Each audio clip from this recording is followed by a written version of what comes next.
Namaste everyone. My name is Brijlal. I come from a very small Tharu village. Tharus are the indigenous people of southern Nepal. I grew up with my grandfather, who was a community leader. He was nominated to represent his people at the royal court as a district chief. But guess what? He couldn't make it because he couldn't speak Nepali. He took this as a failure and humiliating. He responded by sending all his kids and his grandchildren to formal school. He used to tell me, until the lion knows how to ride, the story will always glorify the hunter. With this, I left home when I was 10. I went to a national boarding school in Kathmandu that is 13 hours away by bus. But if you fly, it's only 15 minutes. After Kathmandu and United World College in Norway and Hong Kong, I did my BA in US and returned home. I lead an NGO with 75 staff members and a farmers cooperative. I have managed to grow tall like a tree and bear fruits. But I'm not sure how strongly my roots hold me on the ground. The education that I received helped me converge with the rest of the world. But it took me away from my own family. I simply missed the opportunity to grow with my family and learn the indigenous traditions and knowledge.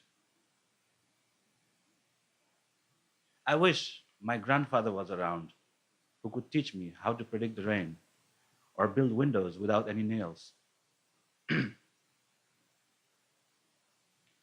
I feel like I'm swimming between the two river banks, sometimes with the current and sometimes against it. We all want to be global, rich, and successful. I wanted it too. However, we need to ask ourselves, are we losing ourselves in this process? The whole world is racing towards the materialistic success in the name of development and civilization.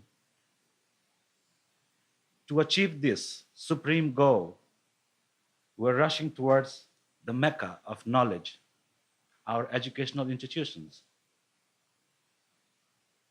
However, the supreme knowledge and history that we are taught are drifting us away from other ways of learning and living. Such institutions are producing a dominant monolithic culture.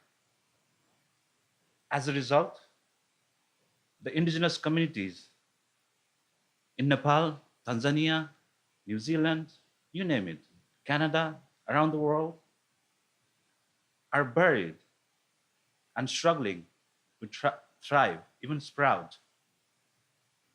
We need to gauge deep into these indigenous communities that are constantly being isolated and marginalized, as we have been imposing our dominant culture over them. Indigenous culture and communities around the world are at the stage of extinction that holds tremendous amount of knowledge and stories and history that could elevate our humanity further.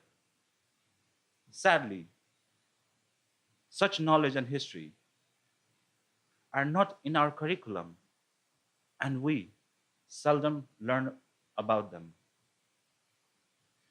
It is very timely to to preserve such knowledge and stories. And we can start from today as we walk out of this room. There is an urgency to incorporate such knowledge and stories in the curriculum that our children will learn. Such actions will dignify and glorify the indigenous communities around the world and allow them to take pride in who they are. Dhanyavad.